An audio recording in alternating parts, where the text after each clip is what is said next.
So I'm gonna have you guys, instead of being repetitive, I introduced you, then you introduced yourselves. So I'm just gonna have you guys introduce yourselves, okay? Okay.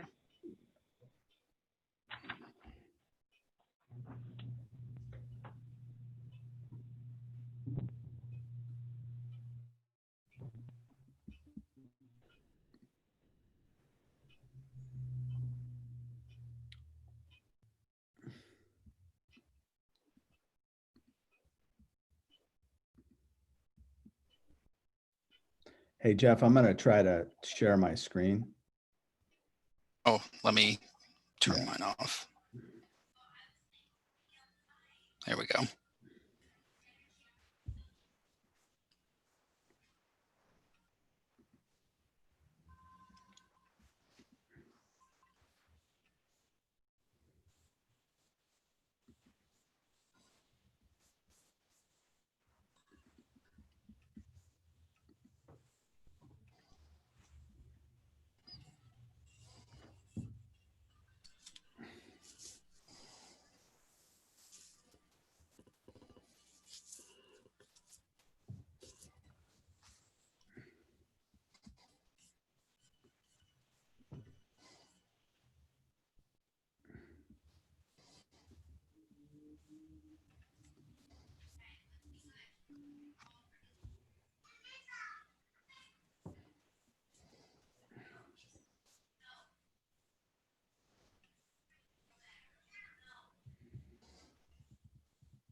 Yeah, so I was not at the beginning, so that's why I went back. Yeah, thanks.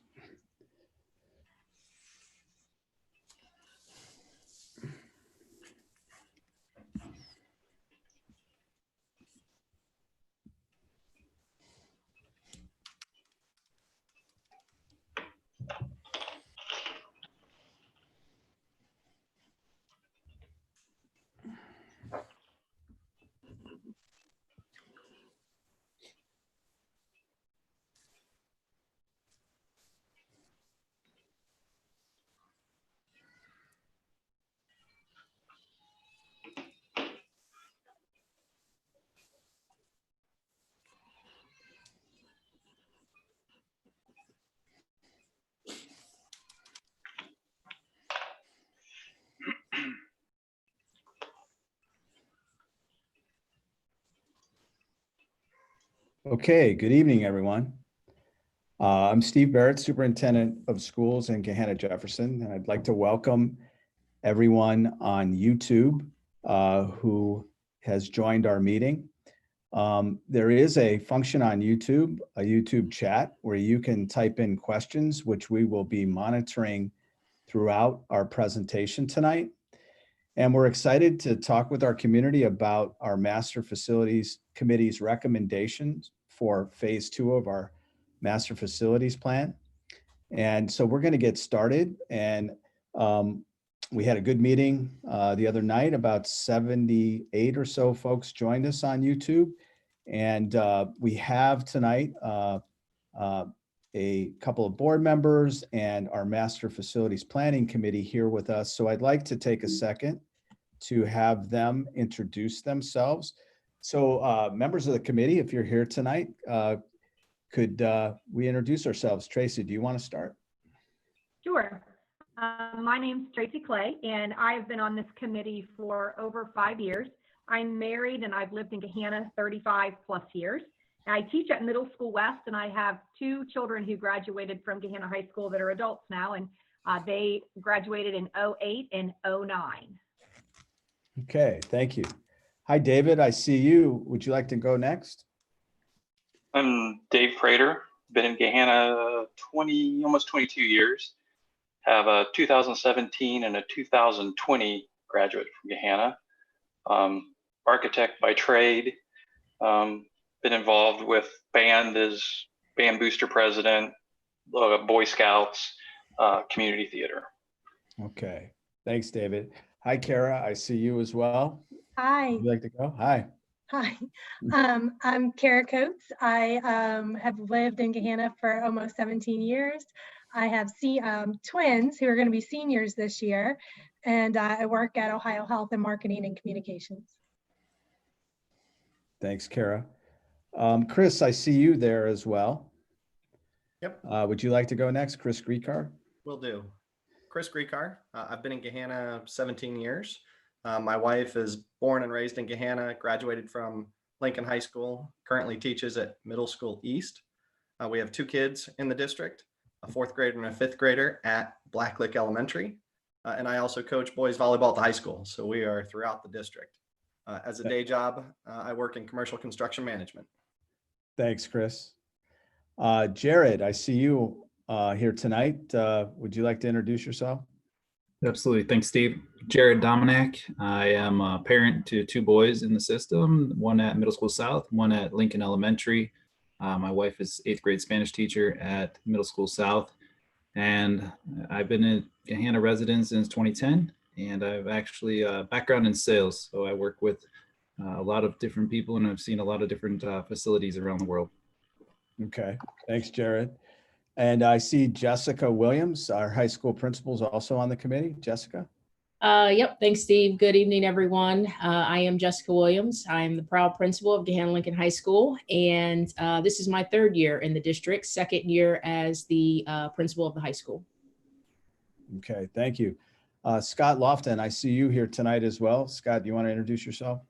Sure. Scott Lofton, Gahanna resident for 15 years, and I'm the business director with the district, and I've been here for 4 years. Okay, thanks, Scott. And Jill Elliott, I see you here tonight as well. Do you want to introduce yourself? Sure, thanks. I'm Jill Elliott, the assistant superintendent. I have worked with the district for 16 years and forgot to mention this the other night, but I also grew up in Gahanna, attended and graduated from Gahanna schools. Thanks, Joe. Hi, Catherine. Catherine Hope Cunningham is also here. Hi, everybody. I'm Catherine Hope Cunningham. I am a Gahanna resident for 17 years. I'm the parent of a 6th grader at Gahanna Middle School West.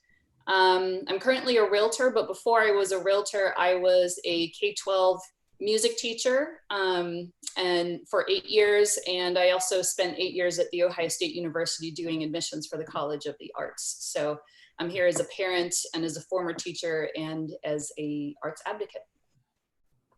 Okay, thanks, Catherine. Aaron Winter, I think you've joined us on the call as well.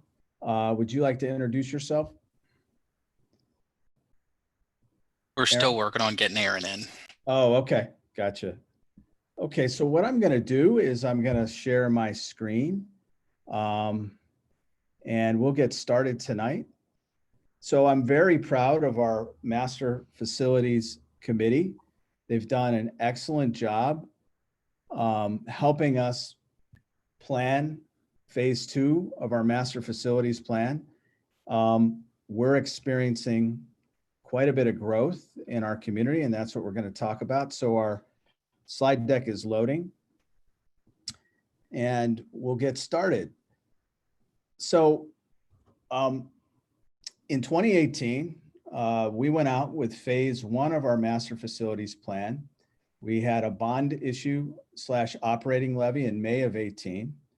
That levy passed and it enabled us to build a new Lincoln Elementary, which is our elementary school right next to the high school. Allowed us to renovate K-8 classrooms with new furniture, flooring, lighting, and eventually paint. And it enabled us to renovate our media centers and our student restrooms. And so also part of phase 1, we told the community we would do community engagement around a high school solution. Many of you know our high school is very old, many additions. It's very large, but it's done its work over time, but it's not as safe as it could be, and it's wearing out in a lot of ways. So we had some community conversations around a high school solution. And the other thing we did recently in the fall is we did an enrollment study to kind of predict the future of our growth. It's a student enrollment forecast. So tonight's presentation is going to be framed by these 4 questions. So the first is, what are our facility needs? The second is, what are the recommendations from the Master Facilities Planning Committee? And the third is, what is the committee's recommendations? What is the cost of the committee's recommendations? And 4, what are the next steps with these recommendations? So we'll get started. The first question is, what are the facility needs across our district? So this is a page from our enrollment study. And so one of the things we had to consider is, we know a lot of building is happening in Jefferson Township. So we looked at and asked ourselves the question, how many houses could be built in Jefferson Township per year? A lot of activity out there. So we looked at 100 homes, we looked at 150 homes, we looked at 200 homes. And we thought 200 homes was probably pretty ambitious, probably with the shortage of construction labor. Builders were probably not going to be able to do 200 homes a year, and even 150, given our construction market and how hot it is and the supply of labor. We decided to estimate on what our growth would be at 125 new units per year.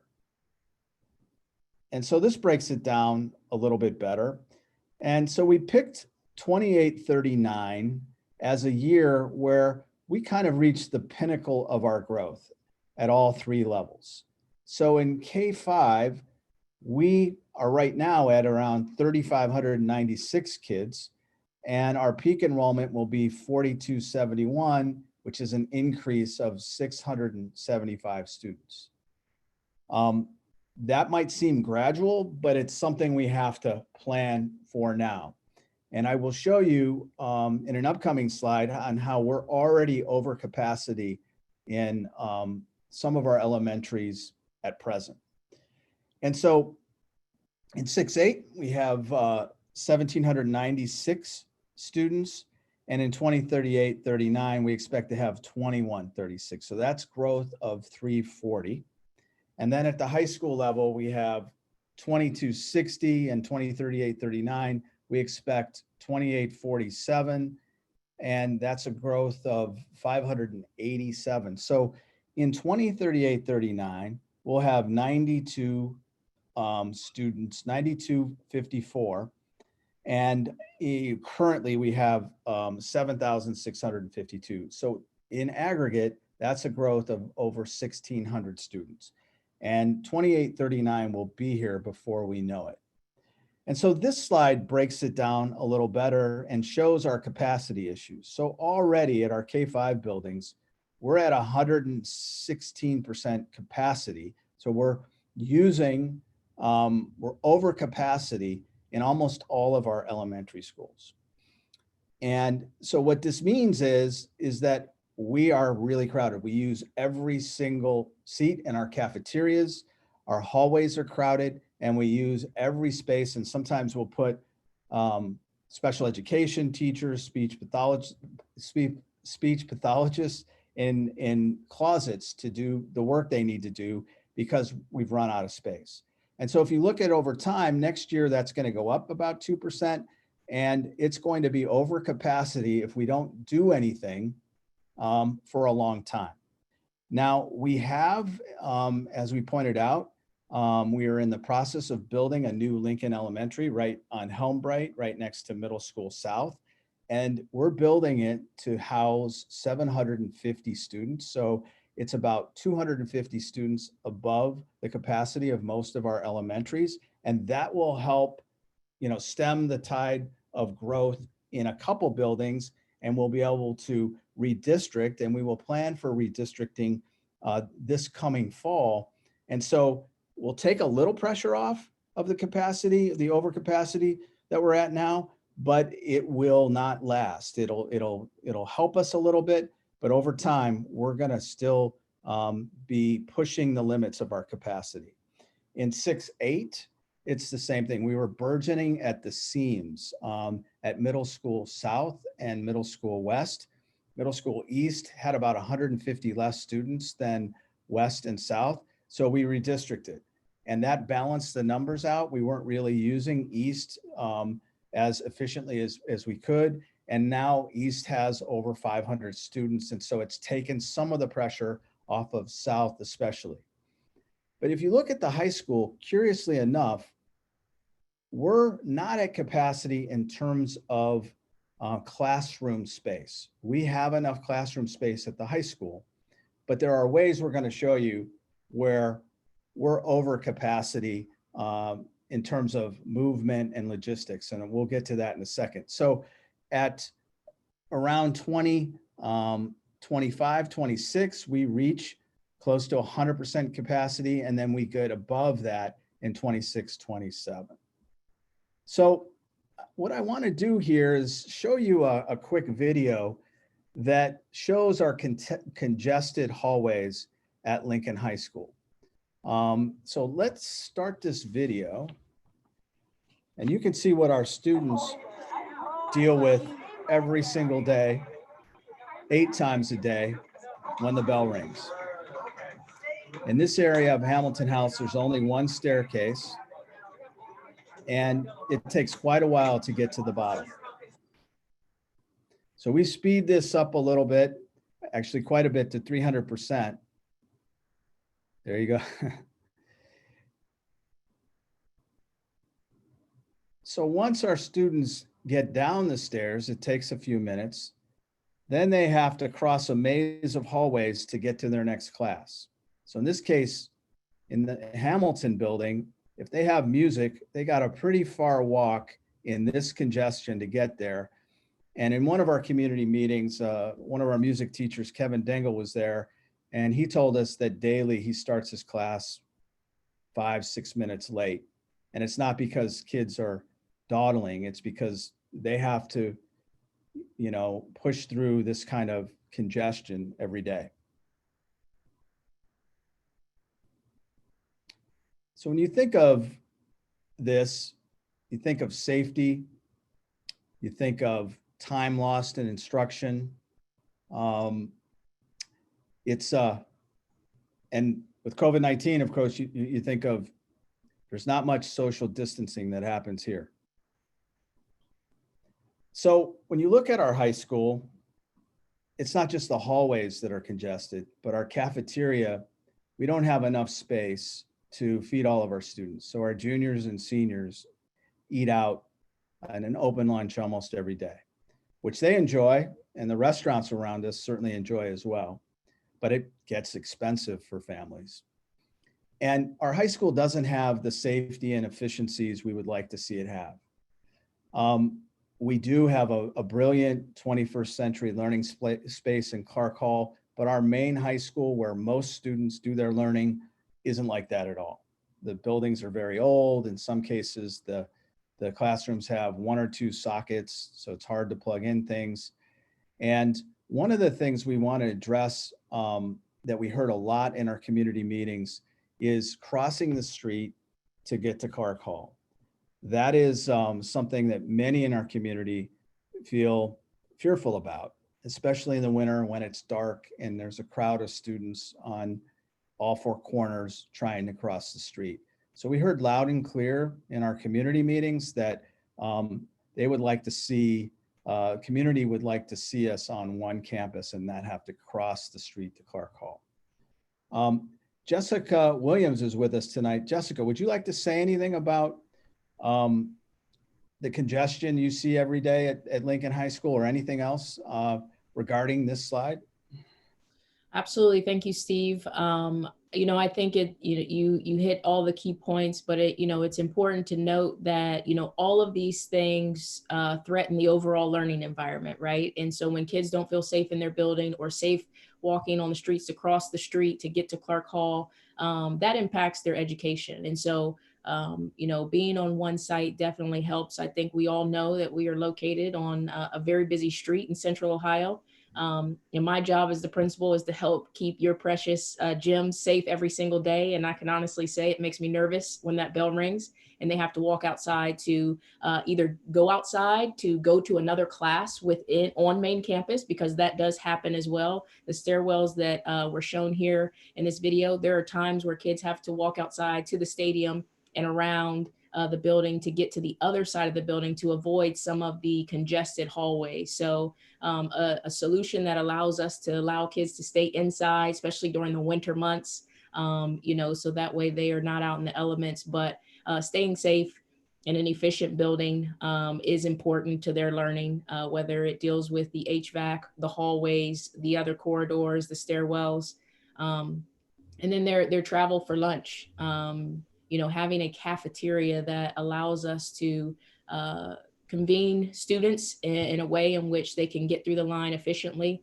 and not be late to their next class because they had time to get through the line, eat their meal without scarfing it down, and then on to their next class. So those would just be the key things, or the other things that I would add. Thank you, Steve.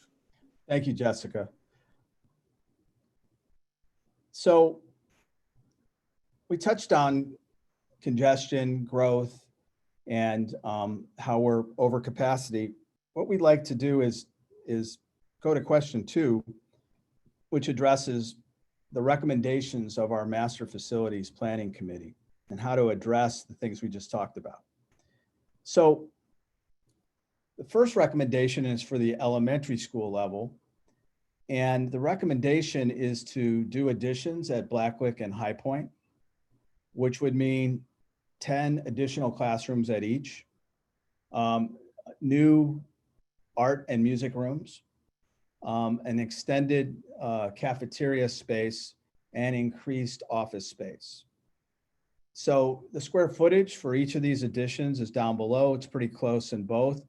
Blacklick and High Point are mirror images of each other. The buildings are almost identical. So it'd be around 23,000 square feet with around just over 4,000 square feet of renovation. What are the benefits of this recommendation? Well, we'd be able to eliminate overcrowding. We'd be able to abolish the need for trailers, which currently we have at Blacklick, High Point, and Goshen Lane. And we could create more flexible learning spaces. Increasing the cafeteria space would be a great thing for us to be able to do.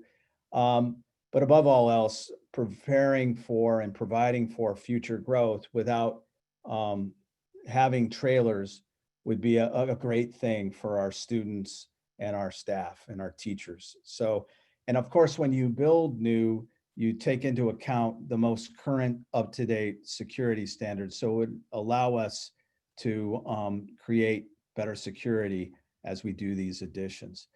Does anybody from our committee like to add any comments to this?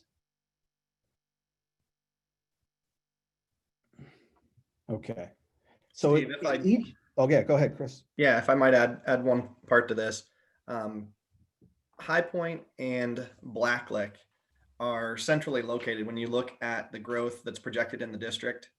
And these two locations, along with the new Lincoln Elementary being built to a larger size as well.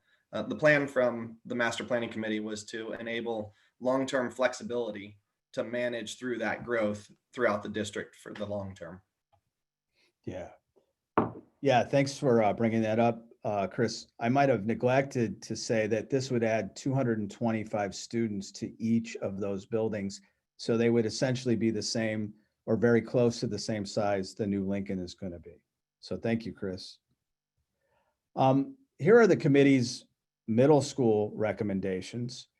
And one of the factors that we should mention is a big part of our committee's recommendations is to maintain neighborhood schools. We think it's best for kids to go to school with kids they live in a neighborhood with, so that they can build relationships outside of school, play on athletic teams together, have fun together in the summers. And so the additions to High Point and Blacklick will allow us to do that.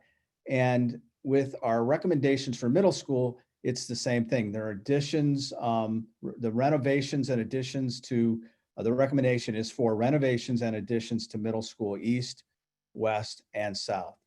So this would include 7 classrooms at east, 10 at south, and 7 at middle school west. New art and music areas, an extended cafeteria space in all 3, additional special education spaces, and increased office space. And down below, you can see the square footage increases, which range from 22,000 to 18,000, or 18,000 to 22,000 square feet. And then renovations, which range from 8,000 to 10,000 square feet. Would anybody on the committee like to talk about the benefits of? It's very similar to the benefits at High Point and Blacklick, but would anybody want to add anything to this? Hey, Steve, this is Yeah. Tracy Clay. I teach at Middle School West and have a chance to be in the other 2 middle schools when we do professional development. And obviously I'm friends with people that teach in the other 2 middle schools. And when you looked at the slide that had the projected overcapacity, middle schools especially, the numbers got alarming by the time you were 6 or 7 years past where we are now. And it's already crowded there. We're using rooms that were meant for small group rooms and not classrooms. And the whole idea of being able to do all 3 middle schools, you'll notice there's no auditoriums on this. And I know South and East are really wanting auditoriums, and I understand that. And we'll probably talk to that a little later in the slides, or Steve will speak to that.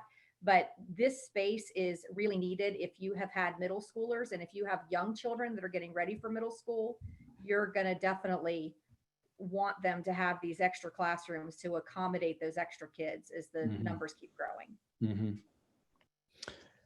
Thank you, Tracy. So this would add an extra 175 students to each of our middle schools. And again, very similar to the elementary level, it would eliminate overcrowding, create more flexible space, increase the cafeteria space, and most importantly, provide for future growth.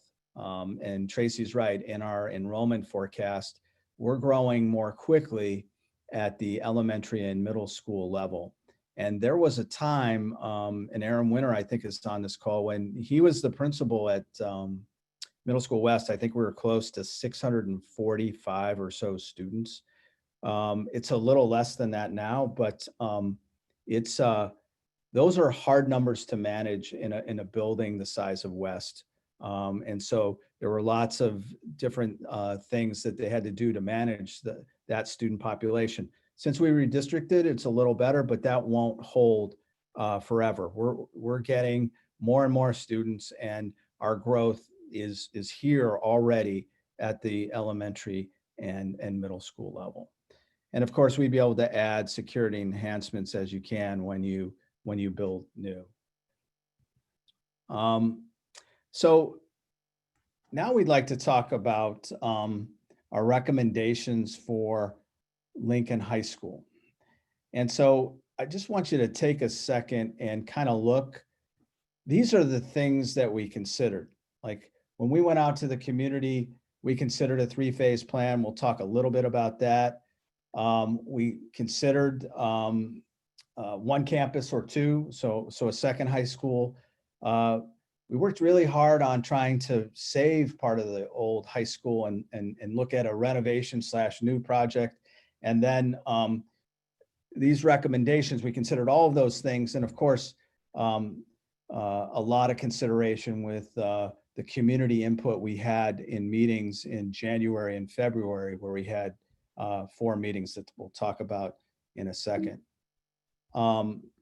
So we visited 3 phases in our initial coffees running up to the 2018 bond operating levy. And this is literally the flyer we took out. And the proposal was to build a new Lincoln, to renovate classrooms, and to put preschool at Clark Hall. And then phase in phase 2, which would have been several years later, additions to Blacklick and High Point, and then additions also to East, West, and South. Again, keeping with the concept of neighborhood schools. And then the third phase would have pushed the high school out 10, 12 years, and it was either to renovate Lincoln High School or replace it. And so we actually, when we looked at construction costs and square footage costs to build in the public sector or private sector in Central Ohio, have gone through the roof. So at one point they were going up around 3% a year, and in terms of inflation, and recently it's been about 3% a quarter. And there's a lot of pressure on the construction market. There's not enough labor, and there's a lot of public and private projects, namely OSU, I think at one point, and I think they may have put some of the projects on hold, but at one point, just recently they had over $3 billion, I think, in the construction market, which makes everything else more competitive. Does anybody on our committee want to talk about why we went back and visited the 3-phase approach, even though in the coffees we heard folks tell us loud and clear, you need to address the high school sooner. You can't do it 10, 12 years from now. And so then we adjusted and we created a 2-phase plan. But in our deliberations recently, we revisited this because of the costs. Does anybody want to talk about that? Yeah, Steve, I can touch base on that. As a committee, we are mindful of the impact of this recommendation on taxpayers. And so with that in mind, we wanted to revisit the option to return to a 3-phase approach with the intention of balancing the financial burden across 3 phases instead of 2. But the elementary schools and the middle school overcrowding needs addressed now. And that would mean that the high school solution would be deferred to that 3rd phase. And it's been clear through the public feedback that there is energy and there's passion and a desire to address the high school sooner. The high school is also the most expensive component, and deferring that component only adds 3 to 5 years of inflation and possible market volatility onto that cost. And we also recognize the risk of levy fatigue if we continue to subject the community to an ongoing cycle of levies to complete this master plan recommendation. And so it's through all of those discussions and reflection and deliberation that as a committee, we continue to recommend a 2-phase approach to complete this master plan. Thanks, Chris. Very well said. And so when we built this 3-phase plan, like Chris said, we were very conscious of costs, and each phase with the renovation of the high school and not a new high school, but a renovation, and then phase 1 and 2, all those phases would have been about $40 million, but it would have taken, probably 12 to 15 years to complete. And so we heard loud and clear, community members, staff, that we needed to address, especially the high school sooner. So I'm going to go on to the next thing we deliberated about. So we talked about, and we heard in the community meetings that, our high school is very big. And so folks asked us, did you consider a second high school? We didn't get this question a whole lot, but we looked at the size of our high school. And if you see, I think a lot of people in our community think the high school is the biggest in the state or even in the top 3. And it's actually 9th. But what's curious about this slide is that 15, 18, 25, and 27, and actually 30, 31, and 38 are all in our conference, the OCC. And they're all very, very close to us in size. So you look at Olentangy, Liberty, they're at 2148. We're just above that. You look at Olentangy, Orange, they're just over 2,000. And Dublin, Upper Arlington, Hilliard, Westerville, and Pickerington are all pushing, 17, 18, 1900 students. And so we are a big high school, but we are not the biggest high school in the state. And so we had a lot of deliberative dialogue around this, and we really wanted to contextualize our size and the trade-offs and benefits of it. And so what we tried to do is consider a way to renovate the current Lincoln High School. And I think, we spent a lot of time, and there was a lot of tough discussion about, we got to make this affordable. So can we save, say, our auditorium and do a renovation / new project? And when we looked at the number of square feet we need for the pinnacle of our growth, which is 2,800 students, we need 400,000 square feet.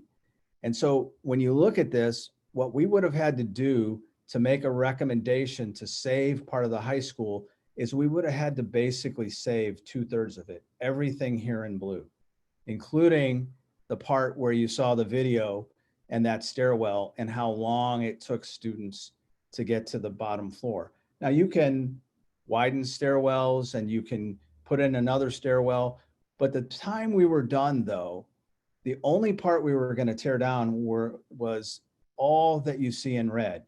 And we were basically going to keep the rest. And as a committee, we felt a little deflated. It wasn't really inspiring to us. And it would have cost close to $200 million just to do it. And because square footage price and construction costs have gone up so much in Central Ohio. So we had a lot of deliberative dialogue around, well, is this really what our community is asking for? Is this really what our community wants? And does anybody on our committee want to talk about this? Hey, Steve, this is Tracy. I would like to address this. Yeah. These were some of the hardest meetings that we had as a committee because we were really trying to bring a recommendation that was conscious of how much it would cost and stay within our budget. And even though, for me personally, even though I knew the community was really excited about a new high school and wanted a new high school because most of the schools in our conference have nice new high schools and people go there and see them and think, why hasn't Gahanna done anything? I was really on the side of we probably need to renovate because it'll save money. And so when we started looking at renovating, we were really trying to only renovate 1/3 of the space that you see on your screen and really be able to give new 2/3. And I was okay with that because we saw from a lot of years ago, like when this committee started, they showed us a lot of high schools that were old like ours and had been renovated and they looked great. They looked like brand new. So I thought, well, this will work. I'm all about this. We're going to be able to save money. But when we ended up with keeping 2/3, now you don't understand the picture we saw originally, understand it only had 1/3 blue and 2/3 red, which is what we wanted, more new than renovating. But we couldn't afford it. It was not within our budget, even renovating. So we as a committee started saying, well, okay, throw this part back in and we'll renovate that and not do it. We'll throw this part back in. We had to keep throwing parts back in until we could get within our budget. And this is what we ended up with. And it was the most sickening feeling at the end of that night to walk away and think this was the best we could do for a community that was asking for a new high school. And we were really going to essentially give you most of your problems back, not solved because we were just going to renovate it to look nicer, but it wasn't really going to solve the problems. There were 3 things. That was one. It was probably nothing the community was going to get behind and really want to pay for, and it was going to be expensive. And you couldn't actually have school the same time you're renovating because this is where our kids go to school. So you would really only be able to do the bulk of your work in the summer or on school breaks, which would make this project last many more years than just like building a brand new high school, not where this high school is. So that's going to add cost. It just was a sickening feeling to walk away. So to be able to come back to another meeting and have a different solution that we're going to present tonight was, for me, it was a game changer for me because I walked into this wanting renovations to save money for our community, but this wasn't going to do it. Thanks, Steve. Thank you, Tracy. So anybody else want to comment on that heart-wrenching night where we where we discussed this? Okay. That was a tough meeting. So what did we hear in our community conversations? So we had community conversations in January and February, and we had about 240 people over 4 nights. And each group, it was a very dynamic meeting. People were able to kind of bring their ideas in and share them, and then sort of cross-pollinate their ideas. And there was a lot of T-charts made, trade-offs and benefits. And when it was all boiled down, what we looked at the data, and we have this data in some flip charts, both digitally and the actual poster sheets that were done that night. At the end of the day, what folks really wanted to see was a new high school on this main campus on the corner that's very visible, that's sort of a rallying point for our community, that is a unifying place for our community. Geographically, it splits both sides of town. And when we got into discussions about a second high school, there were some folks that were intrigued by that, and they talked about opportunities for kids. But when we looked at the operational costs of operating another high school, hiring staff, and those that increased cost never ends. It extends over time. And our interim treasurer a few months ago did an analysis, and it would have been just over $1 million a year, even redeploying staff at the current Lincoln High School. But even maybe more pronounced was how everyone felt about our diversity, and the fact that, you know, we are a very rich high school in terms of diversity and difference. And it's something we're known for and we're proud of. And we would have created, by looking at a separate high school, we would have created inequity, because we would have not only built a new high school, but we would have had to renovate the current high school. So it would have been cost prohibitive, but it would have been equity access prohibited as well. And so at the end of the day, once we had that discussion, folks felt pretty strongly about looking at this main campus and having one high school. Now, we did hear about renovation, and folks wanted us to try to be cost effective and maybe save the old auditorium and some other things. We really tried to do that. But as Tracy just put so well, it was kind of a cul-de-sac for us. And so when we looked at the common themes of this community engagement over 4 nights, what we heard is build one new high school on the current site, design a state-of-the-art campus style structure, designed for 21st century, so much like Clark Hall. We know athletics and the arts are also things we're known for, and they're so important in the lives of kids. So community wanted us to include excellent performing arts and athletic spaces and a field house, and wanted us to incorporate more learning options that were vocational. And we have some marquee programs from Eastland Fairfield in Clark Hall, so architecture, bioscience, and teaching professions. And many of our students take advantage of those programs. But a number of parents said, I would love for my son or daughter to explore culinary or welding or construction science, but I can't convince them to get on a bus to go to Eastland Fairfield. So the question was, could we bring programs like that here, maybe partnering with Eastland, maybe partnering with local businesses to, you know, do some advertising and maybe pay for materials. So we heard loud and clear that vocational training courses on the main campus are really important to our community.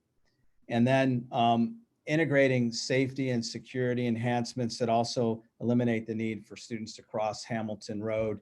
We've already talked a little bit about that. Jessica, do you want to talk about how many doors there are at Lincoln High School and how tough it is to secure it?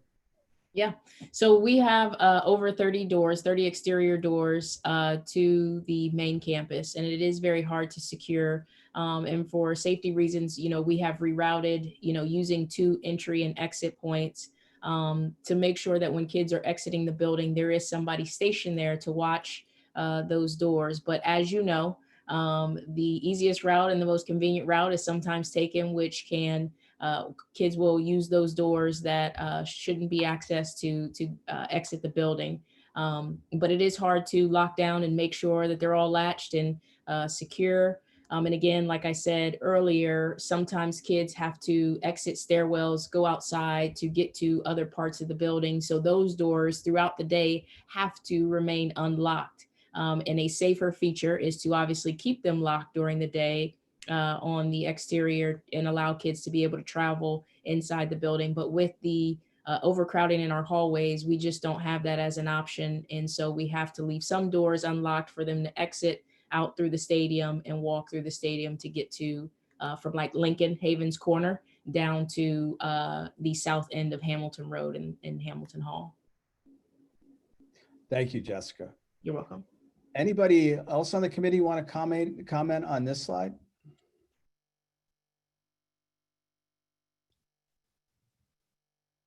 Okay. So when you look at this slide, which we had in our presentation earlier, while it does take us a little bit of time to reach capacity in terms of classroom space, as soon as the bell rings, we're over capacity. As soon as we eat lunch, we're over capacity. The flow in the building and the time it takes to traverse from one side to the other is really inefficient. It interferes with learning time. And so if we were to pass a bond issue for a new high school in 2020, it would likely take 4 years. And so we would basically be pretty close to our capacity at that time in 24, 25. And so we believe as a committee that we need to plan now for a new high school. And I think we're the only suburb in Central Ohio without a newer high school. Certainly that's true within our conference. And so would anybody like to comment on this slide? Okay.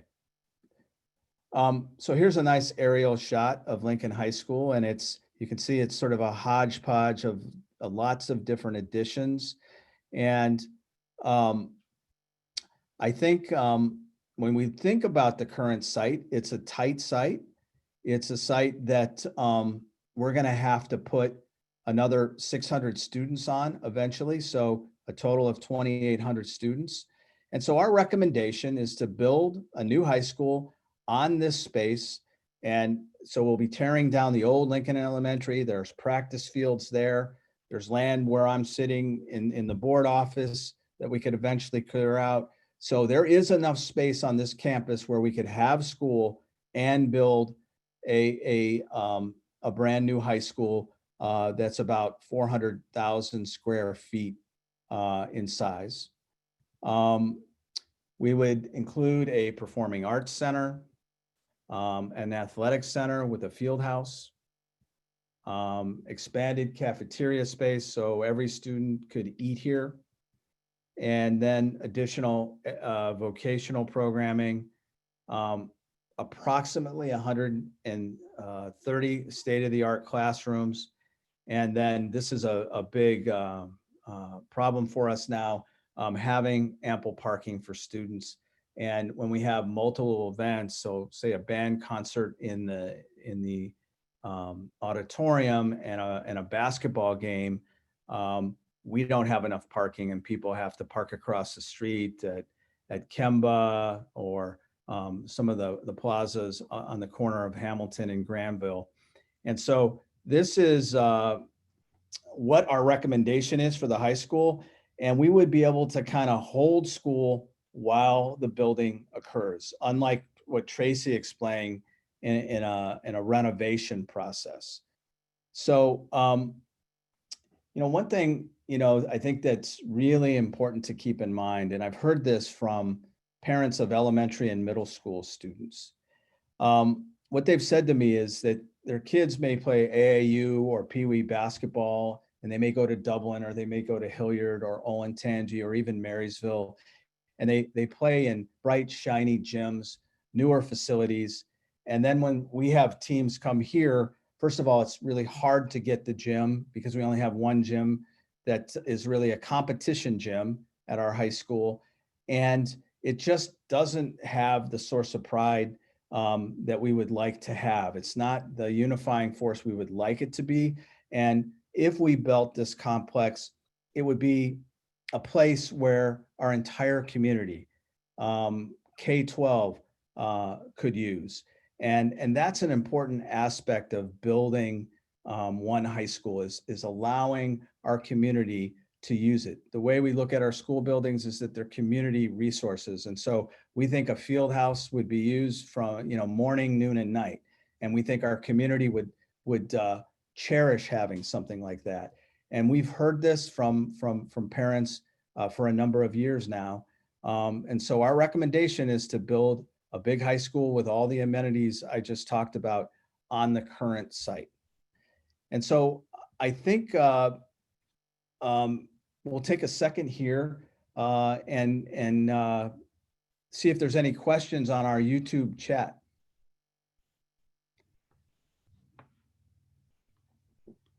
Jill, are there any questions that we should take time now to answer? There are no questions just yet. Okay, thank you. So let's talk about what is the cost of this recommendation.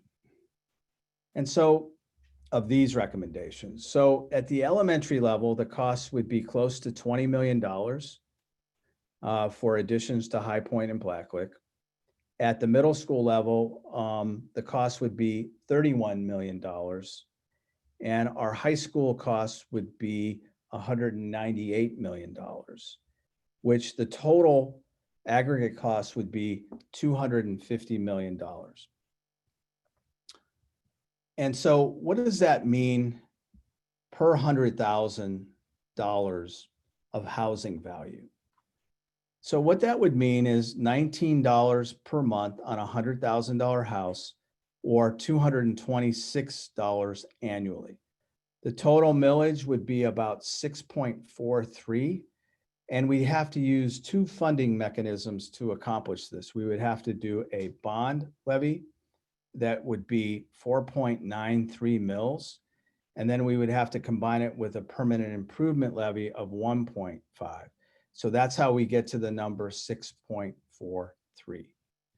So we realize that this is very expensive. And what we were charged with as a committee was to come up with a recommendation based on what we heard in our community conversations and our coffees leading up to phase one of the levy of the phase one levy in May of 2018. And this recommendation is something our committee has really worked hard on. We really, as we've shown you, considered a lot of different options. And so I think, when you look at the $19 per month, we know there's really not that many homes in Gahanna that are only worth $100,000. I think the last time we looked, the median home price was $218,000. So on a $200,000 house, this would be $346 a year for the bond and another $106 for the PI levy. So it would be $452. So at the end of the day, we realize this is expensive, and I think we are maybe ready to take some questions if there are any before we go to the next question in our conversation tonight. Yes, just a couple. One, will aquatics be included with the field house? We have not considered aquatics with the field house. That would be a very expensive proposition. It would be a great thing to have, and we'd love to be able to do that. We know our swim team swims at a very crowded Y, and the Y does the best they can to accommodate us, but it isn't like having a home pool. But it wasn't something that within the budget that we just showed here that was feasible. Definitely wasn't expecting to hear all new was going to be the recommendation for the high school. Is going back to 3 phases an option? Will middle school and elementary suffer if this is all asked for as one? Yeah, that's a very good question. So when we did spend a meeting and actually several meetings discussing going back to phase 2, the truth is we didn't hear that from our community. There's a lot of energy around a high school solution, and yet, you know, our growth is taking place at the elementary and middle school level. So I think what the questioner is asking is, could we just do middle and elementary right now and wait for the high school? We could do that, but I think when you look at construction costs and inflation, the high school over time is just going to get more and more expensive. And not to address it now means that we will reach capacity and the price tag will go up. So we did consider that question. It's a very logical and smart question to ask, but the committee, you know, thought long and hard about it and thought that we may, even if we pass the elementary and middle school phase, it may take a very long time to get to the high school phase. And by the time we did that, you know, the high school might be just out of sight in terms of cost, and we need it, you know, relatively soon. Does anybody from our committee want to take a stab at that question? Okay. I think when Chris spoke to this a little earlier, I don't know if he kind of wants to jump back in and say it again, because I know people on YouTube are in and out and they're not hearing every answer. But I just think he speaks well to the meeting where we really struggled with whether we should go to 3 phases or 2. We were really split on it that night until we really thought some things through. And I thought Chris did a good job of explaining it, especially to me that night. Mm-hmm. Yeah, I can hop back on. And again, I mentioned earlier, but we are very mindful of the impact this has on the taxpayers. And it was with that in mind that we engaged in these discussions again to evaluate, you know, going to 3 phases to implement the master plan. As the elementary schools and the middle schools have that overcrowding need now, that would push that high school to that 3rd phase.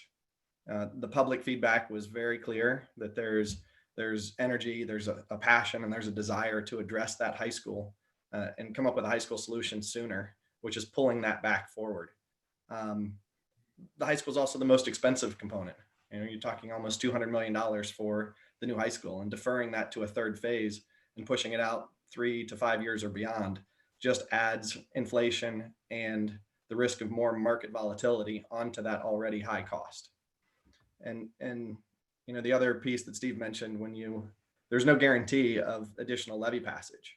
And if we do this in multiple phases, we subject the community to levy fatigue and continually asking for ongoing levies every few years to complete this plan. So it was through all of those discussions and ideas and pushing and pulling as a committee that we aligned on the recommendation to keep this at 2 phases and solve all of the problems as soon as we can. And Chris, this is Karen, not to put you on the spot again, but I know one of the key learnings I had coming into the committee was how construction costs have really shifted and how fast they're going up. If you could just like share that, because that was a big aha for me. Yeah, that's a great point. So historically, inflation in construction costs increase about 3% a year. And over the last 18 to 24 months in Central Ohio, we've seen inflation 3% a quarter and even higher than that. So you're talking, 4 times as usual, the annual escalation in construction costs. And that's really causing a damper on what we were thinking we could do in terms of, renovation and addition options at the high school. And as Tracy mentioned earlier, when we had that meeting and we were looking at the high school solution and trying to do renovation and addition with the elementary school and middle school additions. It was right at the time, $200 million budget. And having the additional flexibility of a second funding mechanism to increase that budget to $250 million presented the opportunity to change from renovation addition to a total new build solution. And that really is what the community is enthusiastic about in our feedback. That's what the committee is enthusiastic about, to be able to provide that to the community if this passes. And I'd like to add one thing. I was a part of a lot of those coffees back prior to in 2018. And one thing that really surprised me, because I've been in Gahanna for 35 plus years, was the amount of young families that were at these coffees. And this was in all parts of Gahanna. And the young families were really almost adamant that if they went to 3 phases, their second and third graders would never step foot in that new high school. It would be being built while they're finishing their high school career. And so that was what really pushed us as a committee to go to the 2 phases, because the young families in Gahanna were really willing to get behind this and make it a 2-phase levy, which they knew would be a bigger ask. And again, this is a bigger ask than we planned on because of what Chris was talking about on construction costs. So we know it's going to be a big ask, but if you think about it, it should be like, if you look at our projections, it should settle us for a really, really long time, that we're not going to have to keep coming back. The only things that I'm thinking we're missing are, like somebody already brought up, having a pool at our school. So maybe something like that, or the auditoriums at the 2 middle schools that don't have them. But those aren't like great big asks that we'd be coming back for new buildings. This should, I know it's a big ask, because it's a big ask for me too. I know my husband's an accountant and he's wondering how in the world we pay for this. But it would really hit those projections and make us safe for a long, long time. Really great comments, Tracy and Chris. I think the way to think about this is maybe over time, and not to discount that this is very expensive and a big ask for our community. But when we think in terms of, this would be, the bond part of this would be 37 years. And so this would be something that we would be building for our community and our kids for the next 50, 60, 70 years. And so when you think about, there are parts of our high school that have been around for 100 years, and our kids still inhabit those spaces every day, and that's where they learn. They're hot in the summer and they're cold in the winter, and there's not great HVAC systems. They're very, very crowded. We still offer, I think, a great education, even in those spaces, but it would be a lot better to have fresher spaces, safer spaces, spaces that we can be proud of. And we're, one of the premiums I think we're paying is that we've waited a long time to do this, and the costs have gone up, and the longer we wait, the more they'll go up. And so, not only is this expensive, but I think this is an important time for me to mention that we also have operating needs. We just sustained cuts in this fiscal year. So the governor cut school districts' budgets, and not casting any aspersions on him. He's got his hands full, and I think is doing a great job. But we sustained in the last 2 months of the fiscal year 1.6 million in cuts from state funding, which is 2% of our overall funding and 11% of what we get from the state. And so that was a blow. We knew we were going to sustain reductions from the state, but we thought it would be in fiscal year 21, which begins in July. And it turns out we're going to have reductions. And Mike Verlingo, our treasurer, is on our Zoom tonight, and he projects between 15 and 20%. I think in his forecast, it's 15% more reductions. And so that's going to be another blow to our budget. When you think about what is happening right now, we know our timing isn't great. And we're going to have operating needs as well. So the total amount of millage for this for bond and operating would be over 10 mils. It would be about 10.69 mils. Now, one caveat is the assessed value of property in Gahanna is going to go up 19% in January. So while we would have to put the millage on the ballot of a little bit over 6 mils for all three parts of phase two, the actual collection amount will be lower based on the assessed value increasing. And so we're working on those numbers right now, but the total project for operating and all addressing all levels, elementary, middle, and high school, would be over 10 mils. And we know that that is a very steep price tag, but I think, you know, what we need to do is allow our community to kind of consider this. We know that there might be some unemployment and there might be affordability issues, but before we make reductions in teaching and staff, we think we need to give our community a chance to weigh in and tell us what's feasible for them. And if this is not feasible, then what we need to do is go back to the drawing board, make necessary reductions, and listen to our community. I'm really proud of what our committee has done by getting this recommendation, working hard. We meet every Monday night and for a couple of hours. And our charge was to develop a plan, and I'm really proud of all of them for their hard work and dedication. So I think, Jill, we might have some other questions before I move on to the next steps. We do. And there's a couple questions along this about the same topic, so I'm going to combine a little bit. I apologize if this was already asked, but best case, what is the schedule for each of these building projects? Okay. We'll start with that one. So Chris, you work in commercial construction. You're a better judge of timing on this than I am. I know it's about 48 months for a large building like the high school. Do you want to weigh in on this?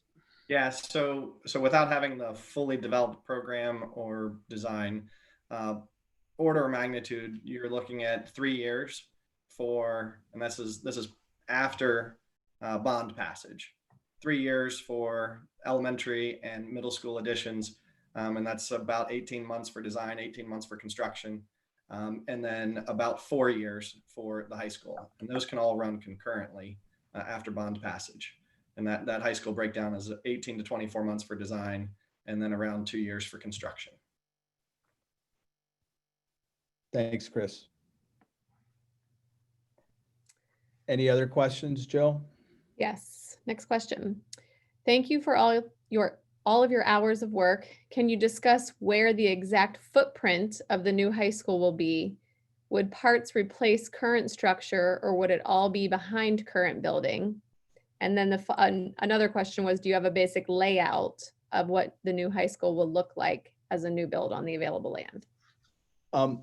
Very good question. We don't actually have a layout, but we know we were working with Moody Nolan Architects, and they have shown us some possibilities, different designs of where on our current site a 400,000 square foot building could go, what it might look like.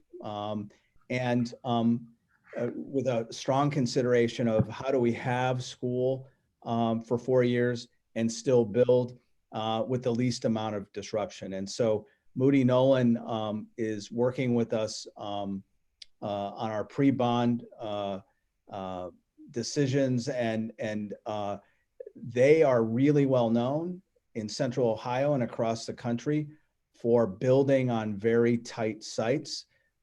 They look at this as a huge challenge, and we've had some great discussions already. So certainly the old Lincoln Elementary would come down eventually, and there's practice fields behind the visitor stands at our stadium, and there are considerations on whether the stadium would stay or go. And once that decision's made, then where the design would go, where the building would go, would become more clear.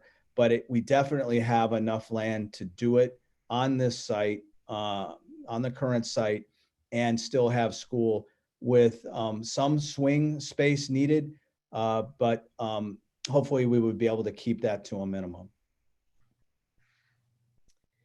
Next question. What if the levy does not pass? What is the backup plan? So the backup plan is to offer the best education we can in terms of what we can afford. What Gahanna is really well known for is making sure we invest in classroom teaching. When I first got to Gahanna, we did a study and we looked at our investment in teaching and learning, and we outdistanced virtually everybody we compared ourselves to. Where we had fallen behind a little bit is addressing our facilities. And so we were 6 to 7% below the state average in terms of the dollars we put into facilities.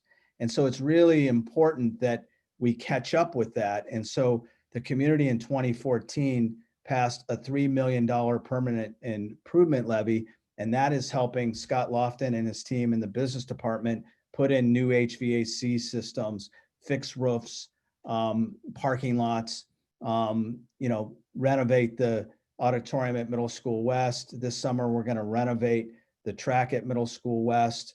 2 HVAC systems are going in, one at Royal Manor, one at Goshen Lane. And so that $3 million a year is going to help us get every building up to speed and where it needs to be.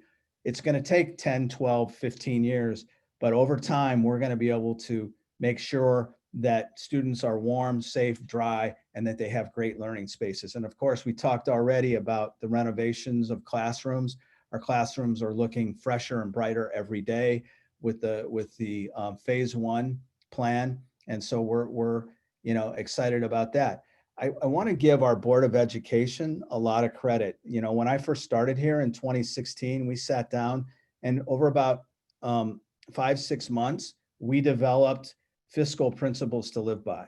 We developed a plan to try to have enough cash on hand for 60 days so that we could plan for the future. And in case of an emergency, something happened, we could plan for it. When I first got here, I think we were less than 20 days cash on hand. So that's, maybe one payroll. And so our board put these fiscal principles in place, and the number one principle is to fund teaching and learning, to make sure that we think about every dollar we spend and we use it wisely.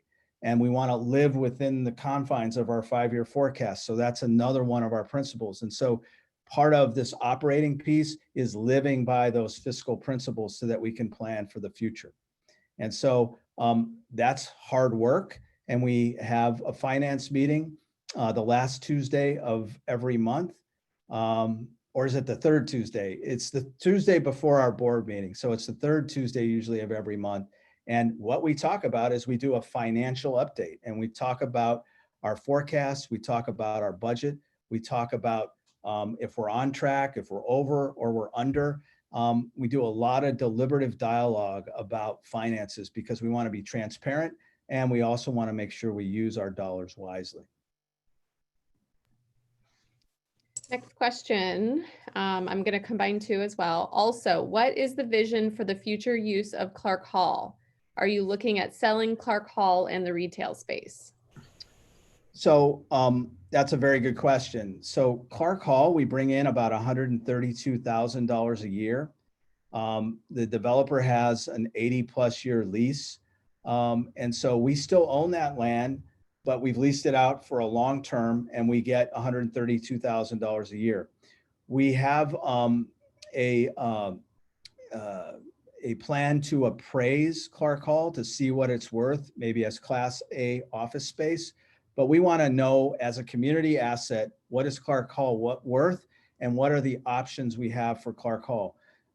It's been a great space, but I think for safety reasons more than anything, parents that we've heard from in our community discussions really want to see us be on one campus and not have to cross one of the biggest streets in Central Ohio. So we will be fiscally prudent with Clark Hall. That income is very important to us over time and every year. And so one suggestion in our community meetings was the Board of Education office might get used for the new high school. The space might get used, so the Board of Education office could move there. We've talked about possible workforce development use. There's all kinds of different, possibilities for Clark Hall.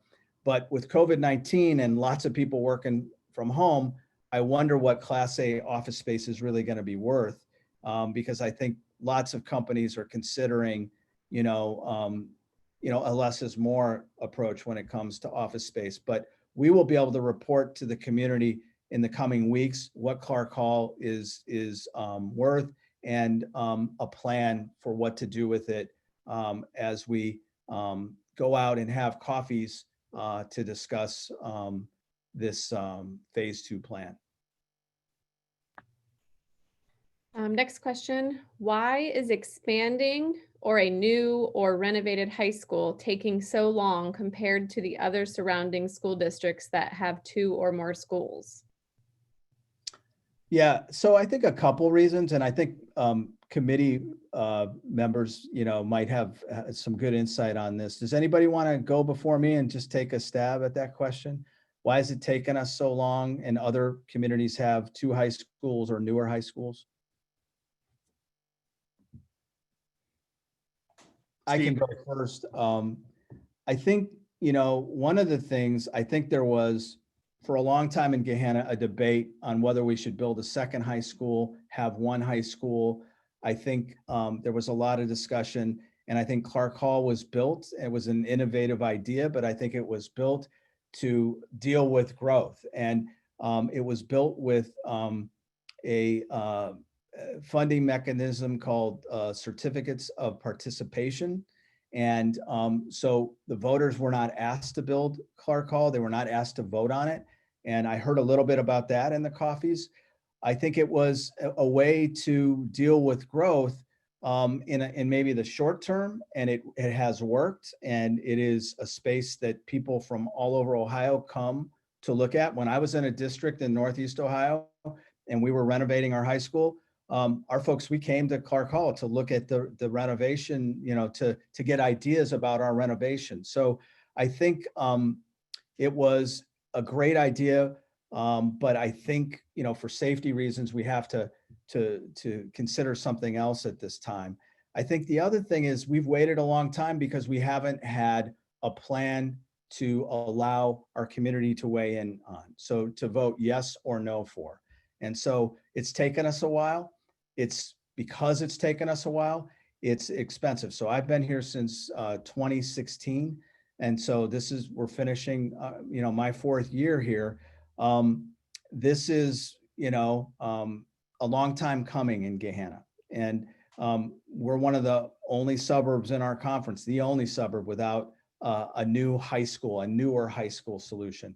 I mean, some districts have built new high schools and are already renovating them or updating them, and we're still operating in the old one. So I hope I addressed that question. Does anybody else want to add anything to it?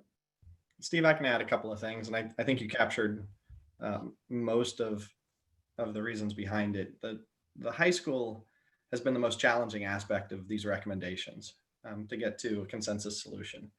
And the committee has been very deliberate throughout the past few years in trying to get to the appropriate recommendation and the right solution for the community. And we've had a multitude of community meetings over at least 2 years that have entailed discussions of 1 high school versus 2 high school, renovations versus additions, program elements and components that are important to the community. And so we've wanted to listen and capture that feedback and adjust our discussions appropriately as we've worked through this process. And I think we've done that as a committee. But the key part is, we've gotten the feedback, we've listened to it, and we've come to a consensus on what we feel is the right solution for the district for the long term. And that's in recommending a new high school solution. Hey, Steve, this is Tracy, and I wanted to jump into one thing that when I first started on this committee, and it was the first I ever knew of that we were actually making a committee that was trying to look long-term at making some kind of a plan for all of our facilities for the future instead of just taking care of whatever is happening today.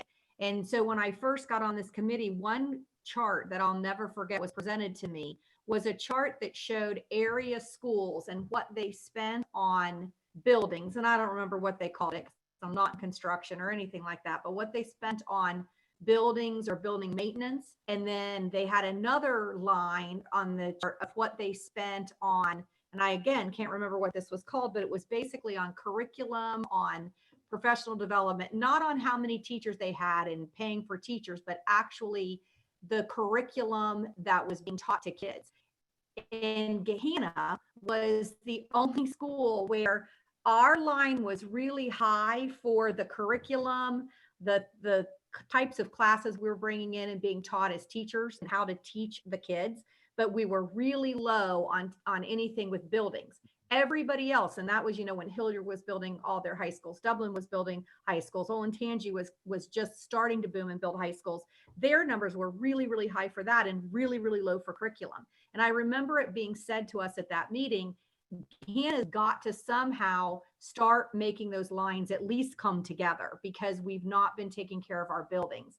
And I understand the question, like there might be some frustration that I've been on this committee for a little over 5 years and we're just now bringing the high school forward. But the Lincoln Elementary was definitely the first problem we had to fix. It was literally falling apart. Then the middle school and the elementary overcrowding is the next one. And then the high school. So even though it seems like a long time, it's just, we've really been doing what Chris said, moving along, trying to do what we hear the community telling us to do.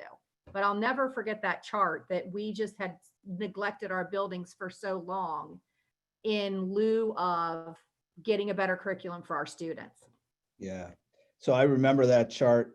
We had that trend analysis done, Tracy, and it was about operations and facilities and building maintenance. And, over time, because of the 2014 permanent improvement levy, we actually had engineers go in with architects and look at HVAC systems and all the major systems in our buildings. And there's a PDF document that Scott Lofton looks at and has. And, basically what it is to document what needs to be addressed over time to maintain and upgrade our buildings. And so we've done that analysis, we've done that work, and gradually with the $3 million a year in PI levy from 2014, we're fixing things. And we've made a lot of headway. But we are a service in education. We provide a service, teaching and learning. And I'm proud of the fact that we have really looked at that in terms of, curriculum, instruction, assessment, professional development. We have invested in that in Gahanna for decades, and that's been the most important thing. In some ways, though, it's been at the neglect of our facilities. And the way we look at our facilities is they're community assets. They don't belong to us or the school board. They belong to our community. And we want to make sure that we can get them up to date and preserve them because we're going to need them for a long time. The Ohio Facilities Commission came in here in 2009, and in 2009 and 2013, they updated it. But they basically did a study of our buildings. And whenever a building is at, the cost to renovate it is above 66%. In their analysis and their calculus, you're supposed to build new. And almost every one of our buildings were at that, above that 0.66 to update. But at the end of the day, we don't have the land. We're kind of landlocked. And so we have to make our elementary and middle schools that we have to make them work. And we have to bring them up to date, and we have to make them more efficient. So one of the projects from phase one is LED lighting. We're going to be saving a lot of money over time on LED lighting. It's much better for learning, and it's much less expensive to run. But this is going to take time. And I would say over the next 10 years, we will be very close to being finished with, doing what I just said, making sure every building has environments that are warm, safe, dry, HVAC, electrical, roofs, everything is working well, and we don't have the leaks that we have now. And so it's just going to take some time, but we're committed to that work. There are no other questions at this time. Okay, thank you, Jill. So next steps for phase 2. We hope that this Zoom YouTube meeting was informative. We really enjoy talking with folks about the excitement about our plan. We hope you encourage your friends and neighbors to watch either the recording on Tuesday the 9th or tonight, the 11th. Both will be posted on our website. We're going to bring forward a recommendation to the Board of Education by way of resolution on June 18th, and the board will vote on it. And, we want to provide as many opportunities as we can to discuss phase 2. And because of COVID-19, we can't go into people's homes and living rooms. We much prefer that process, but we're going to host similar coffees that'll be virtual, where the host would invite their friends and family members that live in Gahanna, get 10, 15 people together, and we'll set up a meeting like this, and we'll answer questions about phase 2. We're excited to get going with that. And so if you're excited about this plan and you want to host a coffee, we would love to have you reach out to us. We would love to do that. We have some work to do before November 3rd, but this would go on the ballot if the board approves it on June 18th. There's a couple other steps in July we'll need to take. We'd have to present it to the Board of Election sometime in early August to be on the November 3rd, 2020 ballot.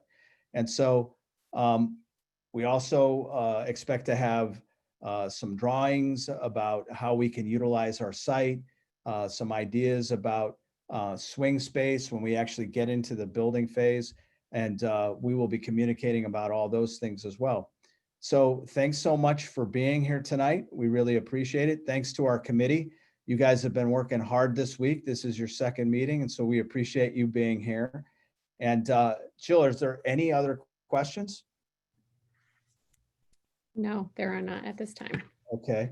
I want to thank our board members who I know Burl Picolantonio is on the Zoom call, and I think some are on the YouTube chat. So thanks for being here, and thank you, Master Facilities Committee, for being here again.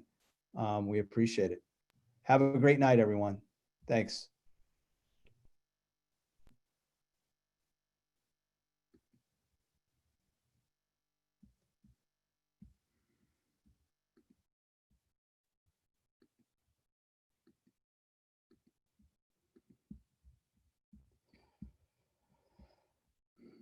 Thanks, Jeff.